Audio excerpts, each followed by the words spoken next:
இது தமிழகத்தின் நாடி கணிப்பு 2016.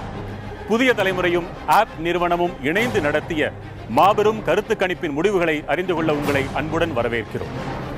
மக்கள் மனங்களில் கட்சிகளும் அவற்றின் தலைவர்களும் வீற்றிருக்கும் இடங்கள் உள்ளிட்ட முக்கிய முடிவுகளை நாம் இன்று தெரிந்து கொள்ளப் போகிறோம். ஒரு தலைவர் அரசியல் ரீதியாக வெற்றி பெற வேண்டுமென்றால் சில பண்புகள் தேவைப்படுகின்றன.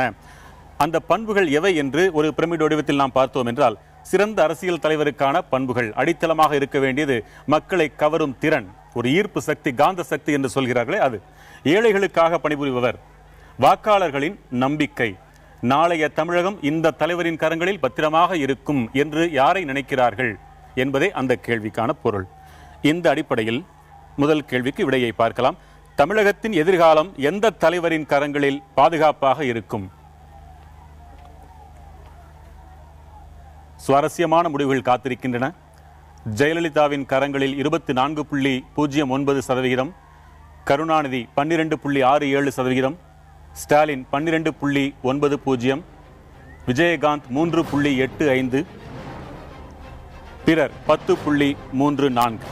ஏழைகளுக்காக பணிபுரியும் அரசியல் தலைவர் யார்? ஜெயலலிதா 25.40%, கருணாநிதி 19.01%, ஸ்டாலின் 5.74%, விஜயகாந்த் 2.48%, பிறர் 17.02%, கருத்து சொல்ல விரும்பாதவர்கள், கருத்து இல்லாதவர்கள் 30.37%. உங்களை கவர்ந்த தலைவர் யார்? கிடைத்த பதில் ஜெயலலிதா 22.22%, கருணாநிதி 22.96%, ஸ்டாலின் 4.54%, விஜயகாந்த் 3.06%, பிறர் 29.45%, கருத்து சொல்ல விரும்பாதவர்கள் 17.75%.